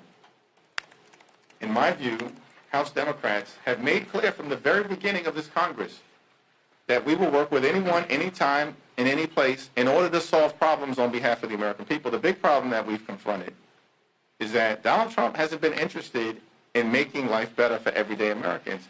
Right now, he's just focused on trying to rig the midterm elections. This is the reason why he did not sign a bipartisan housing bill on affordability into law. That bill was bipartisan and was worked on in the House, led by Maxine Waters. She did a tremendous job, in partnership with Senator Elizabeth Warren, who also did a tremendous job. And every single Democrat in the House of Representatives, from the most progressive to the most centrist and all points in between, supported that housing affordability bill, which was then sent to Donald Trump's desk, and he ignored it threw a temper tantrum and was uninterested in actually signing it because Donald Trump has made clear he doesn't give a damn about making life more affordable for the American people. As House Democrats, we do. And Exhibit A is the housing affordability bill led by House and Senate Democrats in partnership with French Hill to get something important done for the American people. Thank you, Leader. FISA has been dark for a month now. Has there been any discussions regarding that? Anything happening, behind the scenes for getting that, getting lights back on there? There have been no direct conversations between the Trump administration and members of House Democratic leadership over the last several weeks in connection with surveillance authority. Our position has remained clear. It is irresponsible to expect the American people to trust Donald Trump, Kash Patel, and Bill Pulte with the privacy of the American people. And under no circumstances is that in any way a logical thing to expect House or Senate Democrats to sign off on, given the repeated abuses by the Trump administration in terms of weaponizing the authority that they have within the Department of Justice, but not limited to the Department of Justice. The Trump administration at this point is just not serious about solving problems for the American people. They continue to want to jam extreme individuals and their extreme ideology down the throats of the American people. And from the perspective of House Democrats, we're just not going to go along with it. And that has been the case. We've battled them as it relates to their efforts to destroy health care in America. We've battled them as it relates to ICE brutality, and we'll continue to do so. We're battling them as it relates to their reckless and costly war of choice, which has been a disaster for the American people. And we're going to continue to battle them with respect to their efforts to overreach when it comes to surveillance authority and a FISA extension. Thank you, Mr. Leader. I wanted to get your reaction to the Supreme Court's term now that it's completely wrapped up. After the Calais decision, you called it illegitimate, you called it the Trump court. But in this term, the court has ruled against Trump on issues like birthright citizenship, like tariffs. Given those rulings, is it fair to call the Supreme Court, the Trump court, illegitimate? I said that the majority, as constructed, had severe credibility problems. Let me put it politely in that fashion. And anyone paying attention to the court, the gutting of the Voting Rights Act, and unleashing Jim Crow-like tactics on Black Americans, particularly in the Deep South, would understand the illegitimacy of that decision. It didn't lack any credible basis in law or in fact. And the Supreme Court then doubled down on the fact that they're completely and totally out of control in this area when a 3-judge panel, all appointed by Republican presidents in Alabama, 2 of whom appointed by Donald Trump and 1 of whom was appointed by Ronald Reagan, decided in a unanimous decision after Calais that the map that Alabama Republicans wanted to use was racially discriminatory against Black folks in the state of Alabama. 3-judge panel, 2 Trump-appointed judges made that declaration, and the Supreme Court overturned it. So they have no credibility, zip zero, in this area. They also lack credibility as it relates to the fact that this unbridled corruption that's being unleashed on the American people, and the reason why House Democrats are committed to cleaning up corruption in the United States of America is because if you've got people in power like Donald Trump and his Republican sycophants who do nothing but bend the knee to him within the administration and here in Congress, if you got people in power who are so focused on enriching themselves, their family members, their friends, and their donors, then they're not focused on solving problems for the American people. So we have a big problem with that on behalf of everyday Americans, which is why, as part of our affordability agenda and solving problems for the American people, we're committed to cleaning up corruption in this town. If one were to say, why are we facing such unbridled corruption by Donald Trump? In fact, the $1.8 billion slush fund for violent January 6 insurrectionists earlier today declared illegitimate by a federal judge. The whole lawsuit brought by Donald Trump was a complete and total sham and was designed to bring about a situation where they could fake a settlement, enrich people who brutally beat police officers on January 6th, and then give blanket immunity to tax investigations from the IRS for Donald Trump and his family. The whole thing is a Ponzi scheme that has now been unraveled by a federal court. But what unleashed all of this corruption, too numerous for me to mention? I would be here all day and all night and throughout the rest of the week detailing the corruption that has been unleashed on the American people. It was the Supreme Court in 2024 in the Trump v. United States decision, where 6 right-wing conservative justices on this court gave Donald Trump, as president, blanket immunity to unleash a crime wave on the American people and enrich himself. That all traces back to that Supreme Court decision in Trump v. United States. So yes, in my view, there is zero credibility in that decision as well. And look at what it has unleashed on the American people. As we're getting closer to August recess and prime campaign season, are you going to roll out, as House Democrats, like an H.R. 1 for the new Congress? Not necessarily a contract with America, but something like that. I mean, I know obviously substantively you're talking about anti-corruption, affordability, et cetera, but is there going to be like a bill that you all are going to say this is going to be ambition 1? Well, the Democratic Policy and Communications Committee, under the leadership of Debbie Dingell, has done a great job of engaging with people all across the ideological spectrum within the House Democratic Caucus family. And it's my expectation that they will present to the caucus at some point in the next few weeks, in advance of the August district work period, about continuing to articulate an affirmative vision related to our plans as House Democrats to make life better for the American people. Thank you, everyone. All right, folks, that was, of course, today's news conference. On the housing bill, Zachary, he's right. Trump did throw a little fit, mad and upset.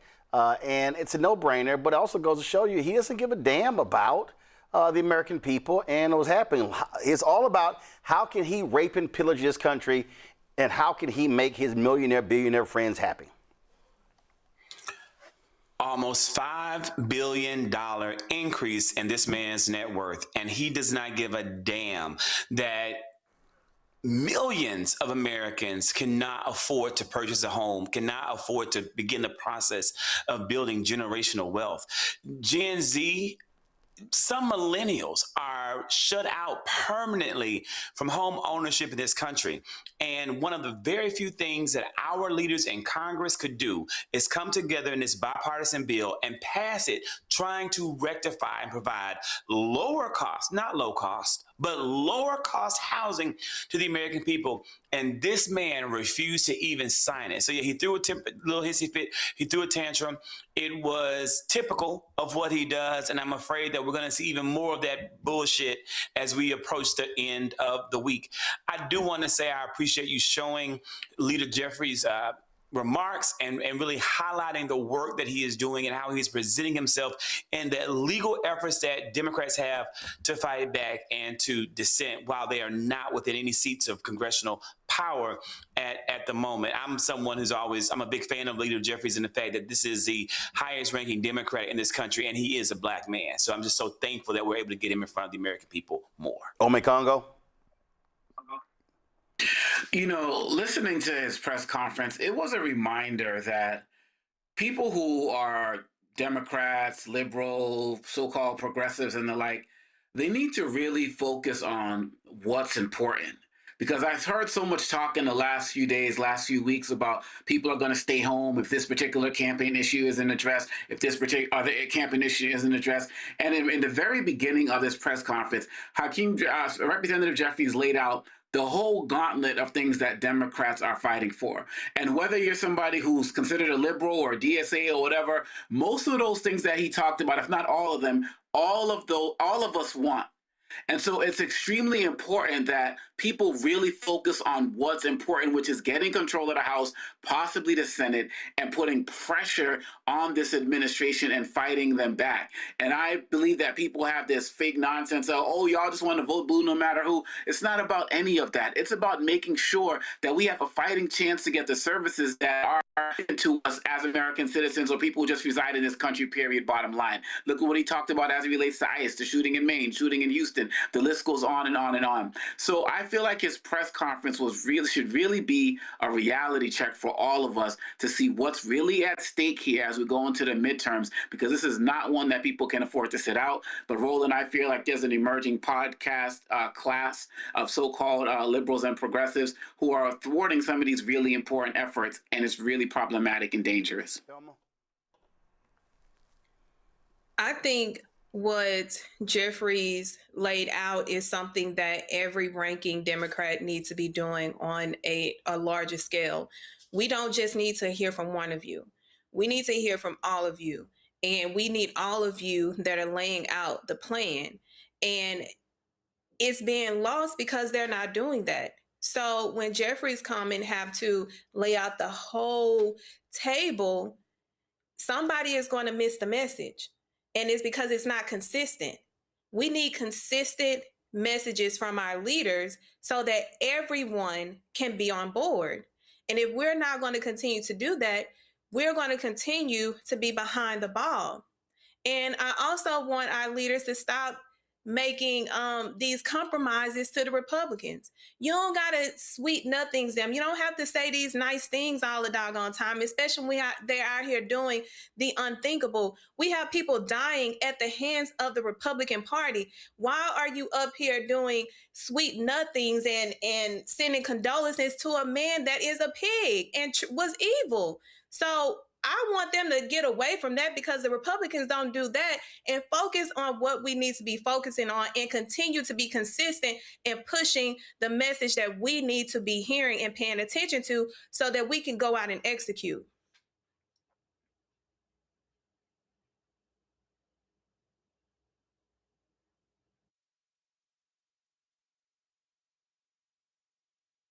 Folks, before we go to a break, let me tell you about Kickoff. It's the halfway point of the year, and if your credit is still where it was in January, Kickoff can help you fix what is broken and help you build what's next. Kickoff knows how hard it is to navigate a financial system filled with barriers for people without wealth or credit history. Users with a credit score under 600 can grow an average of 86 points just by paying on time. With transparent, affordable plans starting at just $5 a month, no hidden fees and zero interest, Kickoff helps you score big when it comes to credit. It's simple. You make on-time payments. Credit bureaus see good behavior. Your credit can grow fast. Plus, their rent reporting feature helps you build credit with the rent you already pay. Every positive on-time rent payment gets reported to help boost your credit report. Start building credit immediately for only $1 your first month. You can set up auto pay so you never worry about missing a payment. Sign up in minutes from your phone. No credit check, no hidden fees, no interest. With over 1 million users and hundreds of thousands of positive reviews, there's a reason why Kickoff is the #1 credit builder on the App Store. Start building credit with Kickoff today and get your first month for as little as $1. That's 80% off the normal price when you go to GetKickoff, GetKickoff.com/unfiltered today. That's Kickoff without the C. GetKickoff.com/unfiltered. Sign up via Kickoff again. To activate the offer, again, GetKickoff, GetKickoff.com/unfiltered to activate the offer. It only applies to new Kickoff customers, first month only, subject to approval. The offer also subject to change. Average first-year credit score is impacted plus 86 points between August 2024 and August 2025 for Kickoff credit account users who started with a score below 600, who paid on time, and who had no delinquencies or collections added to their credit profile during the period. Late payments may negatively impact your credit scores. Individual results may vary.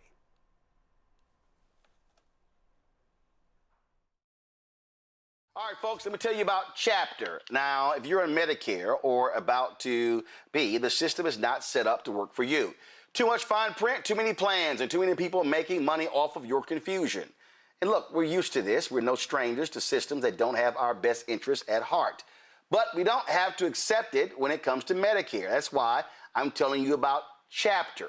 Their advisors are independent and honest. In fact, they're the only Medicare advisors that compare every plan nationwide. And they're focused on one thing: what works for you. If there's a better plan out there, they'll find it. If you're already in the right one, they'll tell you that too. There are no games. Just last year, people who switched with Chapter saved an average of $1,100. It's 20 minutes and a real person. It's completely free. My parents actually have already called. My mom sent me a text. Folks, give Chapter a call at 724-264-8281, 724-264-8281, and connect with someone you can trust. Folks, these are the kind of services that we need for our audience here at Roland Martin Unfiltered and the Black Star Network.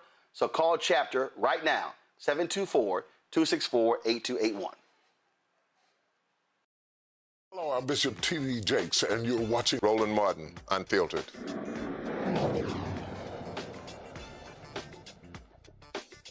An LAPD officer could face criminal charges for secretly recording his colleagues' racist comments. Last year, LAPD officer Daniel Flores recorded almost 90 discriminatory conversations with his colleagues to support an internal affairs complaint. The internal affairs case has now been transferred to state prosecutors because California law prohibits secretly recording conversations. Okay. Flores' attorney argues that he had the authority to record the conversations because he is a police officer. Wow. So the guy records racist conversations, Thelma, and he's the one who's going to be in trouble. And that's the tricky part about California. And one thing that I've paid attention to this particular law, when individuals have come out recording individuals, the one catch-all that affords them the ability to do so, if there is a crime being committed or you anticipate something to be criminal in nature. This could fall into that middle ground, because when you have law enforcement officers who are out here and who have taken an oath to serve and protect their community, and they're out here intentionally making racial statements towards individuals they come into contact with on a daily basis, that is an inherent bias. It also puts the individuals that they are come in encounter with in danger, and they don't know that they're in danger because these individuals are being equipped to put them in danger because of their racial backgrounds that we don't know about. And that's one of the failures in the public service industry. They don't ask the required question, are you a damn racist? it's very easy to ask these questions, because if they say that they are not, now you have recorded conversations that can come back and hold them accountable. But because they are afraid to ask the ultimate question that needs to be asked to every law enforcement officer, every lawyer, every judge, anyone that is in these positions that where the law requires them to either be present to present legal arguments or take someone in custody.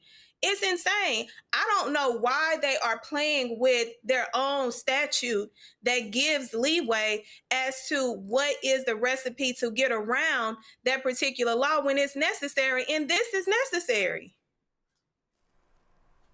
Zachary. This is going to be an opportunity for the Democratic leaders of California, if this man is facing any kind of penalty for what he's done, to step up and do the right thing. There have been record number of times when Governor Gavin Newsom didn't do the right thing, but this is a time that he can correct that, especially if he hopes to have any kind of opportunities beyond where he currently sits as governor of California. This is also a prime example of why we need the George Floyd Justice and Policing Act, because this is exactly what that act aims to help end the police who are not doing and operating in good faith and doing what's right by the people. Congo. Well, I have bigger concern for the officer now because it's a bigger target on his back. I mean, whatever he was suing for, whatever discrimination he was talking about, now he has all of this, and people know that they're recorded. So I'm even more concerned for what's going to happen to him. And quite honestly, look, if you can have these laws about not recording this or that, but if people are saying things that you know are jeopardizing, maybe they're saying racist things about how they view the communities that they serve, and you actually do nothing about it, that's a problem. That's a real problem. And quite honestly, this can come up later on in another court case, I'm assuming, where people can say, well, this officer was racist, it was put out there, and nothing was done about it. And so this officer is at a greater risk, and there needs to be something done more to support him, because he clearly has evidence that he's surrounded by people who don't have the best interests of either him or his community at heart, and that nothing can be done about it simply because of this law. It's only going to end up bad for him. I don't know what's going to happen to these officers, but something needs to be on their files as well, based on what they were recorded saying. I get it, but I don't get it at the same time. Understand. Folks, Morehouse College is getting a major investment in campus safety. The school will receive more than $500,000 in federal funding through a bipartisan effort led by Georgia Senators John Ossoff and Reverend Raphael Warnock. The funding is part of the fiscal year 2026 Commerce, Justice, Science, and Related Agencies Appropriations Act, which is part of the Senators' broader push to strengthen and invest in HBCU systematically. The money will pay for new motorized gates at campus entrances, security cameras at dorm entrances, and proximity lock systems for classrooms and offices across the campus. Folks, so let me thank our panel. Let me appreciate all of you, Thelma, Zachary, and Omekongo. So I appreciate it. Thanks a bunch. Y'all have a good one. Folks, we're going to close the show out with an interview that I did with the Lieutenant Governor of Virginia, Ghazala Hashmi. She is the first Muslim Lieutenant Governor. We sat down to talk about her historic win and also her focus since taking office. This conversation took place June 27th at the Virginia Democrats Commonwealth Gala. Joining us right now, the Lieutenant Governor of Virginia, Ghazala Hashmi, just correcting? That's correct. Did I get it right? That's right. All right then. So how you doing? I'm doing well. Thank you so much. So obviously historic win for you. How has it been thus far? What kind of learning curve has it been? Well, it's been a very wonderful transition. You know, I served 6 years in the Virginia Senate, and now I preside over the Senate. What's been really important and helpful is that I have those key relationships already in place, not just with members of the General Assembly, but across state agencies. My team got to work right away, continuing the effort to help all Virginians. But you also have a very narrow margin in the Senate, correct? We do. One-seat margin. You know, when I got elected in 2019, I was that one-seat margin. We brought in a trifecta at that point. We were able to secure so many critical pieces of legislation. And then when we lost the governorship to Governor Youngkin, when we lost the majority in the House of Delegates, it's that one seat that continued to protect Virginia over these years so that we could be a firewall against the disastrous policies that we're seeing from the Republicans. Now, the next round of state Senate election is what, next year? For the state government, yes, we will have all 140 seats in 2027, 40 seats in the Senate, 100 seats again in the House of Delegates. We're going to fight hard to expand our Senate majority. You know, one of the things that I was just talking about is that what people really have to understand what is going on here. When I look at this extreme court, I don't call them a Supreme Court, this extreme court. What we are seeing is this effort to solidify their control, not just for the next election cycle, but literally for the next generation. And so what do you say to that person who's watching, who's listening, who says, you know what, I'm not feeling this, my vote doesn't matter, it doesn't count, I don't think I can actually create change? Every person's vote absolutely matters. You know, what we've seen in Virginia when we won that one seat in the Senate, that ensured that we were able to have effective control over all of the legislation that was going to be introduced, that was going to be passed. We've been able to pass significant historic legislation that kept Virginia protected no matter what Donald Trump was doing. Every vote matters, and that's why it's so critical, especially now. I think we all agree we're facing perilous times in this country. Democracy truly is at stake.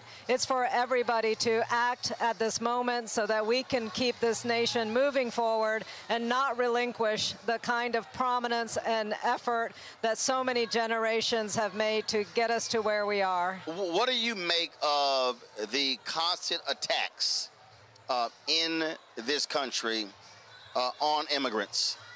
As an immigrant myself, I understand what pain and vulnerability so many families are feeling. And, you know, this is, again, a moment where we have to stand up for immigrant communities. And Virginia continues to show that we are not going backward. And, in fact, we are a very inclusive Commonwealth. We know that our wealth stands on the basis of the richness and the diversity that we have, not just in Virginia, but across the country. And Virginians elected, not just me, but other immigrants, we know that we're fighting for the same reason. We're here as Americans, and we're going to fight to continue to uphold those democratic values. Well, one of the things that I am consistently trying to convey to people, and it's amazing how many people that really don't think about this here, who really don't understand the number of immigrants in this country and the number of people who are in jobs, in corporate America, in politics, who may be one generation removed. Yeah. And when you hear the phrase, obviously, black folks were enslaved, brought here in chains, but it's without a doubt, this is an immigrant-driven country. So this notion that you're not going to have immigration and we're just going to shut the borders off is nonsensical, because you cannot grow as a nation if you are decreasing your population. Your gross domestic product will actually decrease. I agree fully. You know, America has always built its communities and resources through the efforts of so many different immigrant communities.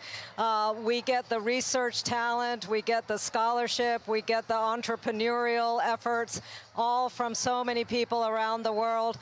People around the world hold fast to the idea of America. It is an idea that has stood the test of time. It's an idea that appeals to so many individuals because they know all the opportunity that this nation has to offer, but also the fact that it's based on a democratic principle that every single person has a right to life and liberty and the pursuit of happiness. Those words mean something very powerful for people all across the world. We need to restore America's position on a global scale. Well, that's why I always appreciate when I read or listen to Dr. King's speech on April 3rd, 1968, when he said, America, be true to what you put on paper.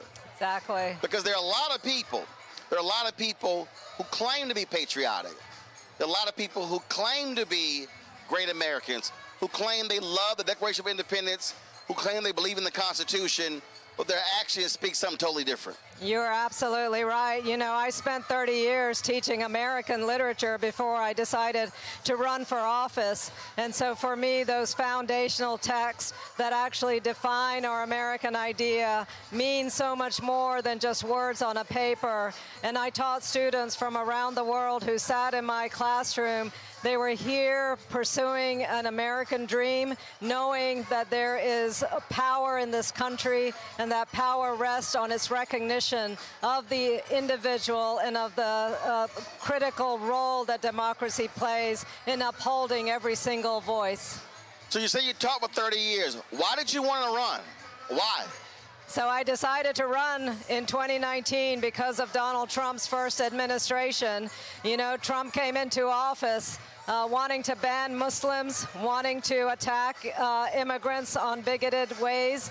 And as a Muslim American who had grown up in this country, I knew that that was not the vision of America that I was teaching my students. And I had a special urgency to stand up and represent the people in the communities that I work so closely with. Last question for you, and that is, as we look at the next 5 months, what do you say to Democratic strategists, and I say it, largely white male strategists, who believe in putting all the money on television, not putting the money on the ground, who believe that the path to victory are white suburban voters, and who are not truly understanding Muslim voters, black voters, Hispanic voters, Asian American voters? What do you say to folks to change their idea of how to win elections based upon how y'all have been effective here in Virginia?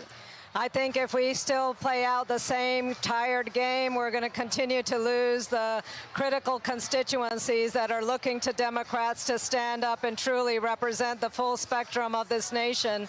You know, I campaigned for 2 years as I ran for lieutenant governor. I crisscrossed the state, put on over 80,000 miles in my little Prius. I talked to people in every part of this Commonwealth. People want to be seen, they want to be heard, they want to know that the people who are in elected office are fighting for them, regardless of political party, and that authenticity really registers. Unless voters see you, they're not going to be able to trust you, they're not going to be able to vote for you. I urge all candidates to go everywhere, to talk to every community, to build those solid coalitions. That's the path to victory, because once voters understand what we're fighting for, they know that they can trust you as a candidate. All right, Lieutenant Governor Osby, I appreciate it. Thank you so much. Thanks a lot. Folks, that is it for us. We certainly appreciate y'all joining us on today's show. Don't forget to support the work that we do by joining our Bring the Funk fan club. If you want to contribute, goal is to get 20,000 of our fans contributing on average $50 each a year. That's $4.19 a month, 13 cents a day. You support this show and the other shows right here on the Black Star Network. To contribute via Cash App, use the Stripe QR code. You see it right here. That's for credit cards as well. If you're listening, go to blackstarnetwork.com. Checks and money order. Make it payable to Roland Martin Unfiltered, P.O. Box 57196, Washington, D.C. 20037-0196. PayPal's R Martin Unfiltered, Venmo RM Unfiltered, Zelle, Roland at RolandSMartin.com, Roland at RolandMartinUnfiltered.com. Download the Black Star Network app, Apple phone, Android phone, Apple TV, Android TV, Roku, Amazon Fire TV, Xbox One, Samsung Smart TV. Come on, y'all. All y'all folks who are watching, we should have 1,000 likes. We're not there yet. Come on, all you people on YouTube, hit the button. Get our Roland Martin Unfiltered Black Star Network swag by going to shopblackstarnetwork.com. Hats, T-shirts, mugs, you name it, we got it. Plus our America 250 shirts, which features some fantastic quotes from Paul Robeson, Harry Belafonte, James Baldwin. Why am I not seeing the shirts? I said 3 days ago that I wanted to have that. Too late, y'all. Come on now. We got to get this right, okay? All right, so if you want to support our black-owned products, do me a favor. Go to shopblackstarnetwork.com. Every product you see here in the studio, you name it, we got it. Backpacks, crossword puzzles, golf balls, candles, car wax, paint. We got baking mix. I mean, you name it, we got it, folks. Support the more than 50 companies that are on shopblackstarnetwork.com by going to our marketplace segment. Don't forget, download the app Fanbase. Be sure to, of course, follow me at Roland S. Martin. Folks, that's it. And shout out to FAMU. I'm rocking their shirt today. Representing the Rattlers today right here on Roland Martin Unfiltered. All right, I'll see y'all tomorrow. Holla!